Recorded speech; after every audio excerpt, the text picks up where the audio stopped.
but I want to thank all of my colleagues on the air that you know, and even more of the colleagues behind the scenes that make it possible for us to do what we do and have continued to make WJR the great voice of the Great Lakes for nearly 100 years. We so appreciate those people behind the scenes. Two very important women in my life. One of them is my longtime executive producer, Ann Thomas. If you will wave, Ann, so that people know.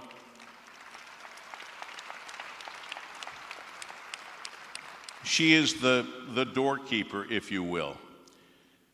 That other very important woman, and I can't stress this enough because she really does, as Huell was saying, she gets up at 4 o'clock in the morning with me.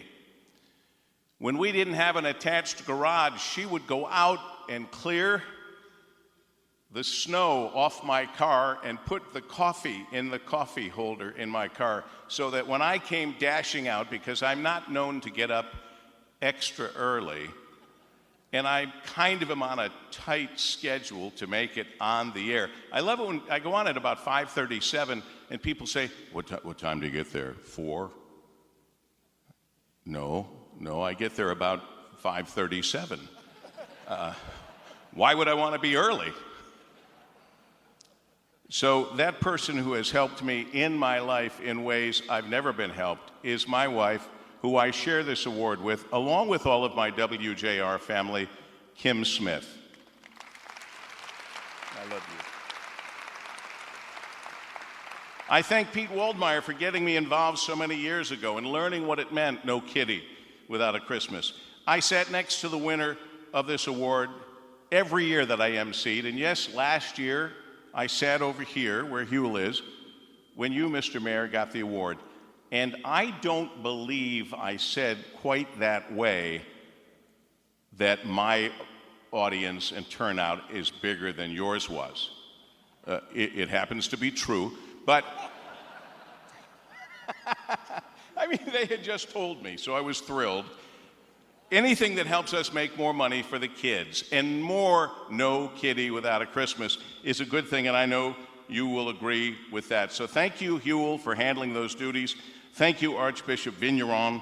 When I was listening on the drive in this morning with Kim, I turned to Kim and I said, I didn't die, did I? Because all these nice things were being said. It's such a pleasure to have this before I die, just in case I'm not able to look down or look up and see what's going on here.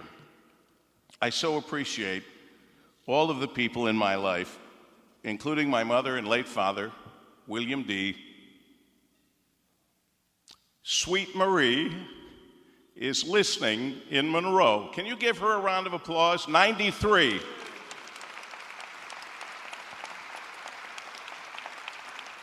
I try to do relentless positive radio, and I think you know by watching all of the cable televisions, reading, listening, there's a lot of negativity going around. So I can be negative too, but I'm striving for relentless positive radio every day from 5:30 till 9 at WJR. And I always say, make each and every day count. Each day is a gift.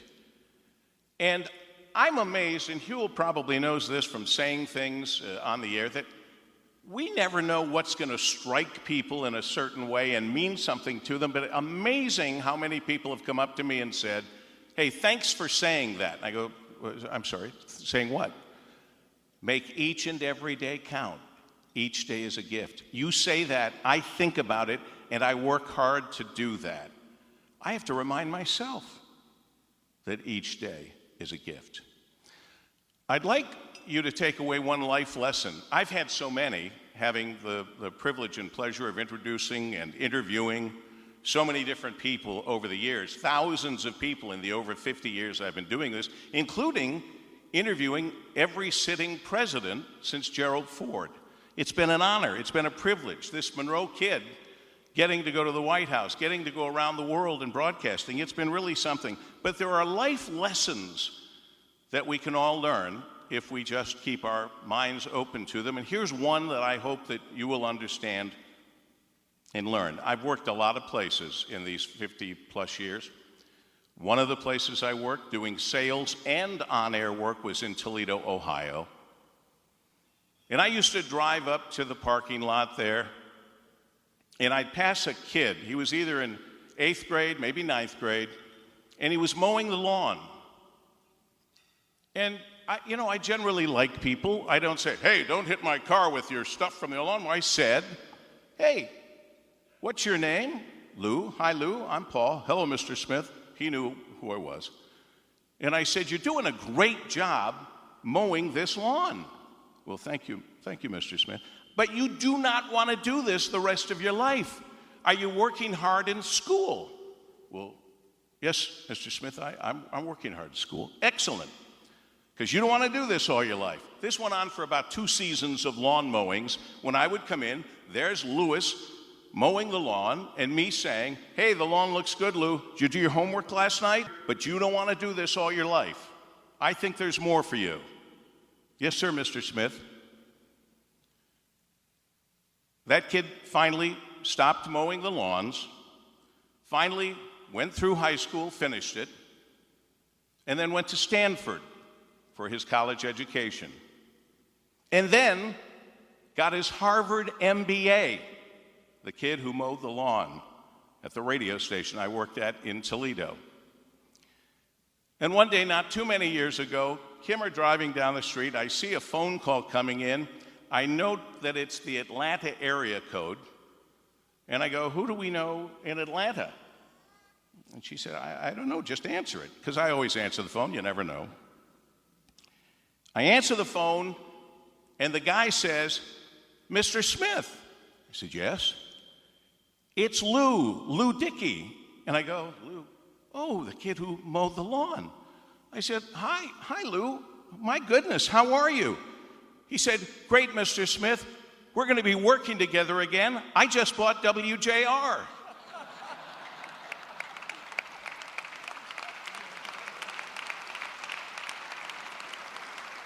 He bought WJR and all of the ABC radio stations.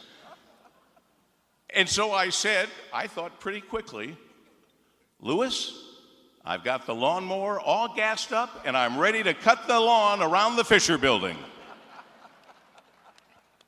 Later, at a meeting in New York with some guys, he retold that story, but he changed it to say, so I told Paul we bought the ABC stations, and we're going to be working together again. And he said, well, Louis, I've got the lawnmower all gassed up, and you can mow the lawn around the Fisher Building. I didn't say that. And I didn't say that. I could have been mean to that kid. Don't hit my car with your lawnmower stuff. I could have ignored that kid, but I didn't. I engaged. And it turned out pretty well for me years later because he gave me the longest radio contract in the history of the company after that. And I'm forever thankful. And boss, that contract's ending soon, so if you have a lawn that needs to be mowed, I know just the guy. You know, we all can make a difference. Some have bigger voices than others. WJR has given me a pretty big voice in all the different radio stations I've worked at in New York, in Philadelphia, back home here in Detroit. We all can make a difference. Some have bigger voices than others, but we all have a voice, and we should use it. And so I remember, Mayor Duggan, you were truly a very young man, a protege of Ed McNamara. And I remember those days. And I don't remember if it was you or Ed McNamara who once said at one of these breakfasts, they remembered Coleman Young, Mayor Coleman Young. And it was the first time I'd heard the story, and he said, I'll never forget when Coleman Young was here, and he looked around at the dais, and he looked back to you, the crowd, and said, I'm looking at all these people here, and I thought I died and went to hell. So now on this day, the 30th anniversary of the Goodfellows Tribute Breakfast, I've looked around here, behind me, I've looked around in front, I'm seeing our radio listeners on WJR, and I feel as if I've died and gone to heaven. Thank you so much.